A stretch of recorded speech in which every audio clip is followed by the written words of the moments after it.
Hello everyone. In the previous video we were discussing regarding the functions that we can use in OpenOffice calculation or MS Excel. We have discussed few functions regarding sum, regarding count, average, max and min. We are left with three more functions: max A, min A and if. As you are aware with what is a max, max is actually calculate the maximum or finds out the largest number out of the argument you have passed, and min do just opposite, that means it find out the smallest number out of the arguments you have passed. Then what is the purpose of using max A and min A? In max A, I have told you in max only you have to pass the numbers and the output will also a number. Similarly with the min, you have to pass the numbers, that means input type is also a number and you will get the output which is also a number. But in max A and min A, it is not bounded that you have to pass the numbers only. You can insert numbers, text, conditions as an argument in max A or min A. I am repeating, max A का मतलब इस max A में additional properties हैं, that's why we have used A. Similarly with the min, if you are using only max function, that means आपको input type में सिर्फ number से provide करने हैं and you will get the number as a output. But in additional property, अगर आप max A use कर रहे हैं, इन आर्ग्यूमेंट्स में आप नंबर्स, टेक्स्ट और कंडीशंस सब चीज़ें प्रोवाइड करा सकते हैं. सिमिलरली विद द मिन ए, तो जो आउटपुट आपका आएगा वो आपके नंबर्स, आपके फॉर्मूलाज, आपके मैथमेटिकल सिंबल, इन सब को कैलकुलेट करके जो लार्जेस्ट नंबर होगा वो रिटर्न होगा और जो स्मॉलेस्ट नंबर होगा वो मिन ए के थ्रू रिटर्न होगा. सो एडिशनल प्रॉपर्टीज में इसमें आपके पास you can use text, you can use formulas as well. Next we are left with the if condition. If condition का structure है, you have to write the equals to if, then we have the text condition and then value 1 and value 2. What does this mean? You are using the function if. Test, that means you have to give any condition. आप कोई condition दे रहे हैं, उस condition का result either true होगा या false होगा. That means या तो वो कंडीशन एग्जीक्यूट होगी या फिर नहीं होगी. अगर वो कंडीशन एग्जीक्यूट हो रही है तो value 1 will be your output. अगर नहीं हो रही तो value 2 will be your output. For example, equals to, consider I have taken a as 5. Okay, I have written a greater than 0, then true or false. So the number a is a 5, 5 is greater than 0, तो आपका result क्या जाएगा? True. अगर a 5 नहीं होता, consider कीजिए I have taken a equals to -1, -1 is greater than 0, no it is not, तो आपका रिजल्ट क्या जाएगा? False. So that means if में हम जो भी कंडीशन देते हैं, अगर वो कंडीशन सेटिस्फाई हो रही है तो value 1 will be your result.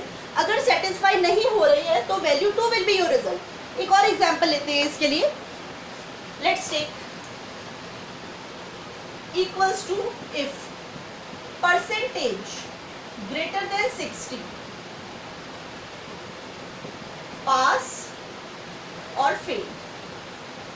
That means जो भी स्टूडेंट आ रहा है, we have to check his और हर परसेंटेज. हमने उसका परसेंटेज चेक किया, अगर परसेंटेज 60% से ज्यादा है तो रिजल्ट क्या जाएगा? Pass, otherwise fail.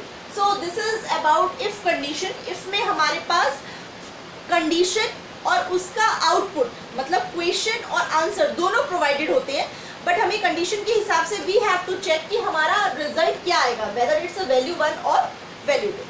Now we are left with cell referencing. What is cell referencing?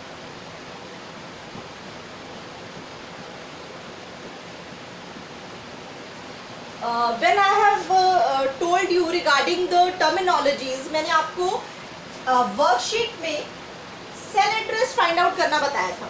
Cell address means जो रो और कॉलम के इंटरसेक्शन से आपके आपके पास सेल बनते हैं उस सेल का क्या एड्रेस है. Like we have A B C D 1 2 3 4. इस सेल का एड्रेस होगा C2, इसका एड्रेस होगा D3, इसका एड्रेस होगा B1. This is the cell address. So cell referencing means cell addressing. You have to find out the cell address. किसी भी काम को करने के लिए एक वर्कशीट में इट इज वेरी इंपॉर्टेंट कि you must know the cell address. जब तक आपके पास उस पर्टिकुलर सेल का एड्रेस नहीं है, you can't do the cell referencing. तो सेल रेफरेंसिंग की बात करते हैं. We have 3 type of the cell referencing. One is relative referencing, then we have absolute referencing, and the last one is mixed referencing. Mixed referencing. आपको ये दोनों referencing समझनी है, मतलब सेल एड्रेसिंग समझना है, रिलेटिव और एब्सोल्यूट. ये समझ में आ गया तो mixed is actually combination of relative and absolute, तो वो ऑटोमेटिकली समझ में आ जाएगा. सबसे पहले डिस्कस करते हैं रिलेटिव रेफरेंसिंग का मतलब. रिलेटिव रेफरेंसिंग का मतलब जिस सेल की बात करें उसके अकॉर्डिंगली उसका सेल एड्रेस. लाइक मैंने यहाँ पे लिखा मार्क्स 1, मार्क्स 2 और टोटल. ठीक है. अब मैंने लिखा 3 5 4 6 1 3. अब इधर टोटल जो होगा वो इन दोनों नंबर के हिसाब से होगा. दैट मीन्स इसका आंसर हमारे पास क्या आने वाला है 8. यहाँ पे जो आंसर आएगा वो इसके हिसाब से आएगा, दैट विल बी 10. और यहाँ पे जो आंसर आएगा वो इस सेल के हिसाब से आएगा, दैट विल बी 4. मतलब मैंने फॉर्मूला अप्लाई किया. अब इसका सेल एड्रेस क्या है A2, इसका सेल एड्रेस क्या है B2. यहाँ पे क्या हो रहा है, ये जो 8 हमारे पास आया, एक्चुअली यहाँ पे क्या फॉर्मूला अप्लाई हुआ, equals to B2 A2 plus B2. यही तो हुआ. ये वाला सेल A2 और ये वाला सेल B2, इन दोनों को ऐड किया तो हमारे पास 8 रिजल्ट आ गया. दैट मीन्स ये 8 किसकी वजह से आ रहा है, equals to A2 plus B2. अब जब मैं यहाँ पे आ जाऊंगी तो ये वाला फॉर्मूला जब मैं कॉपी करके यहाँ पे यूज कर रही हूँ तो ऑटोमेटिकली क्या हो रहा है, यहाँ पे A2 की जगह पे क्या हो रहा है A3 प्लस B3. मतलब ये जो रिजल्ट है उसने अपने रिलेटिव सेल को यूज किया. फिर जब हम इधर आ जाएंगे तो ये वाला जो सेल एड्रेस है वो ऑटोमेटिकली क्या करेगा A4 plus B4. That means इसके जो रिलेटिव सेल है, मतलब जहाँ जिन सेल को इसे यूज करना चाहिए उन्हीं सेल एड्रेस को यूज कर रहे हैं. इस प्रोसेस को हम कहते हैं सेल रिलेटिव सेल रेफरेंसिंग. मतलब अपने हिसाब से जो सेल की जरूरत है उस सेल का एड्रेस यूज करना. इसके लिए प्रॉपर्टी होती है फिल हैंडल. फिल हैंडल या फिर आप कह सकते हैं ड्रैग एंड ड्रॉप. जब भी आप एक्सेल या फिर ओपन ऑफिस कैलकुलेशन में काम करेंगे, आपने एक जगह फॉर्मूला लगाया, आपने यहाँ पे क्लिक किया, इधर यू विल सी एक प्लस का साइन बन के आया है. मैं माउस को क्लिक करते हुए, बटन नहीं छोड़ना, उसको धीरे धीरे नीचे ले जाते हुए मैं यहाँ तक लेके गई तो ये फॉर्मूला खुद ब खुद कॉपी हो जाएगा. और कॉपी होने के बाद यहाँ पे A3 प्लस B3 आएगा, यहाँ पे A4 प्लस B4 आएगा. तो वो किसकी वजह से होता है, रिलेटिव सेल रेफरेंसिंग की वजह से. दैट मीन्स इस सेल के लिए जो रिलेटिव सेल थे, इनके लिए रिलेटिव सेल ये दोनों है तो वो इसे यूज करेगा. इसके लिए रिलेटिव सेल ये दोनों है. इस प्रोसेस को हम कहते हैं relative cell referencing.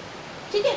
Next is absolute cell referencing. Absolute cell referencing का मतलब है किसी एक वैल्यू को फिक्स कर देना. अब यहाँ पे हमारा कुछ भी फिक्स नहीं हो रहा. मैंने आगे मूव किया तो A2 और A3 और B3 हो गया, उससे आगे मूव किया A4 B4 हो गया, उससे आगे मूव करूंगी A5 B5 हो जाएगा. एब्सोल्यूट में वैल्यू को फिक्स करना है. मान लो कि अब मैंने मार्क्स ऐड कर दिए, मैं कॉपी मेंटेनेंस के सभी को 5 मार्क्स देना चाहती हूँ तो मुझे उस वैल्यू को फिक्स करना पड़ेगा. तो अगर आप कुछ ऐसा करना चाहते हैं, उसके लिए जो सिंबल यूज होता है दैट इज डॉलर सिंबल. आप जिस सेल के आगे ये लगा देंगे वो वैल्यू फिक्स हो जाएगी. आगे ड्रैग ड्रॉप करने पर भी उसका सेल एड्रेस चेंज नहीं होगा. फॉर एग्जाम्पल मैं इधर टोटल लिख रही हूँ और यहाँ पे कॉपी मेंटेनेंस है 5, मान लो 4, 3. पहले मैंने ऐसे मार्क्स दिए, बट जब मैं टोटल कर रही हूँ मैं चाहती हूँ कॉपी तो बनी गई, चाहे लेट सबमिशन हुआ था, सभी को 5 मार्क्स देते. तो अब मुझे ये वाली वैल्यू फिक्स करनी पड़ेगी, उसके लिए क्या होगा, एब्सोल्यूट सेल रेफरेंसिंग। अब कैसे वो बनेगा, यहाँ पे तो मुझे A2 चाहिए प्लस B2 करना है और प्लस C2 करना है। अब जब हम नीचे आते हैं तो यहाँ पे मुझे A3 प्लस B3, बट इधर मुझे 4 तो चाहिए नहीं, मुझे यही वाली वैल्यू चाहिए C2 वाली। तो क्या करना है, हमें इसके आगे $C2, फिर डॉलर लगा देने से क्या होगा, ये एब्सोल्यूट बन गया। दैट मीन्स अगर मैं इसको ड्रैग एंड ड्रॉप भी करूंगी तो वैल्यू इसकी चेंज नहीं होगी। हर बार क्या फॉर्मूला तैयार हो जाएगा, equals to A3 plus B3 plus $C2। फिर नेक्स्ट सेल में A4 plus B4 plus $C2, फिर A5 plus B5 plus $C2।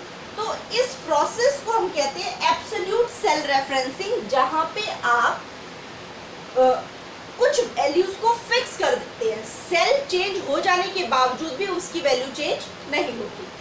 Last one is mix cell referencing. Mix cell referencing means using both the cell referencing, relative and absolute. अब जैसे ये example लेते हैं, इतना process क्या है रिलेटिव रेफरेंसिंग का, जैसे जैसे हम आगे बढ़ रहे हैं वैसे वैसे सेल एड्रेस चेंज हो रहे हैं। बट ये वाला पोर्शन किसका है, एब्सोल्यूट सेल रेफरेंसिंग का। जैसे जैसे हम आगे बढ़ रहे हैं हमारे सेल एड्रेस चेंज नहीं हो रहे, तो हमारे पास ये दोनों कॉम्बिनेशन है। इसको ही हम एज किसके एग्जांपल ले सकते हैं, मिक्स्ड सेल रेफरेंसिंग की, जहां पे आपके पास दोनों चीजें साइमल्टेनियसली यूज होंगी, relative referencing and absolute cell referencing. इनके कॉम्बिनेशन को हम कहते हैं mixed referencing. So this is all about open office calculation 1, जहाँ पे हमने कुछ टर्मिनोलॉजीज, फंक्शंस और सेल रेफरेंसिंग सीखा। This is very important, cell referencing. बहुत बार इसकी डेफिनेशन और ये एग्जाम्पल पूछा जाता है, आपको टेबल बना के भी पूछ सकते हैं कि कहाँ पे एब्सोल्यूट रेफरेंसिंग हो रही है और कहाँ पे रिलेटिव। तो जहाँ पे आप डॉलर का साइन देखेंगे वहाँ पे आपका एब्सोल्यूट रेफरेंसिंग होगा, और जहाँ पे डॉलर साइन नहीं है और वैल्यू ऑटोमेटिकली अपडेट हो रही है वो आपका रिलेटिव। और किसी एग्जाम्पल में अगर दोनों चीज़ें मिली तो that is mixed referencing. This is all about it. Thank you.